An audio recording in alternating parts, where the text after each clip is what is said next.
আসসালামু আলাইকুম ওয়া রাহমাতুল্লাহি ওয়া বারাকাতুহু। সম্মানিত ফেসবুক ইউটিউব বন্ধুরা, আপনারা দেখতে পাচ্ছেন পাবনা জেলার আতাইকুলা থানার লক্ষ্মীপুর ইউনিয়নের ৪ নং ওয়ার্ডের ইছামতি নদীতে এখন শুধু প্রচুর পরিমাণে মাছ আর মাছ। তো আমাদের বাড়ির আশেপাশে যারা আছে তারা চায়না জাল, কারেন্ট জাল, খেও জাল ইত্যাদি জাল নিয়ে বড়শি নিয়ে মাছ মারে।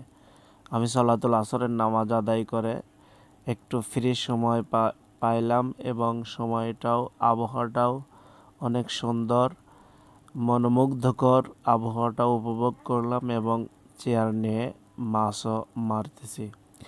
তো মাছ তো আমি বেশি একটা ধরতে পারি না, তারপরও মাছ ধরে আমি খুবই আনন্দিত।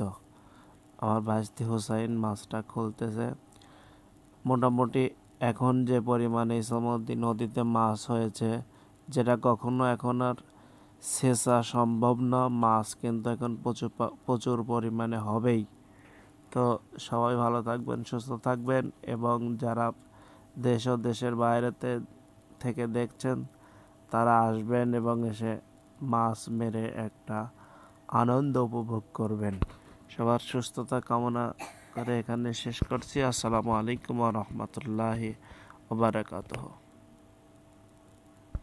জাল, যার যার জাল আছে, বসি আছে, সবাই কিন্তু মাছ মারছে। আমি মাছ ওই কাছে আবার খেয়াও জাল মারতেইছে, ওই ধারে দন তুই দেখ খেয়াও জাল কেবল মারলে। অনেক সুন্দর বড় একটা পুঁটি, অনেক সুন্দর পুঁটি আছে। মাছ থোয়ার ইরা লিয়াই করে থব বাচ্চার পাত্রটা লিয়াই গা এলে খোলা আসতে হবে। আমি করবো কখনই।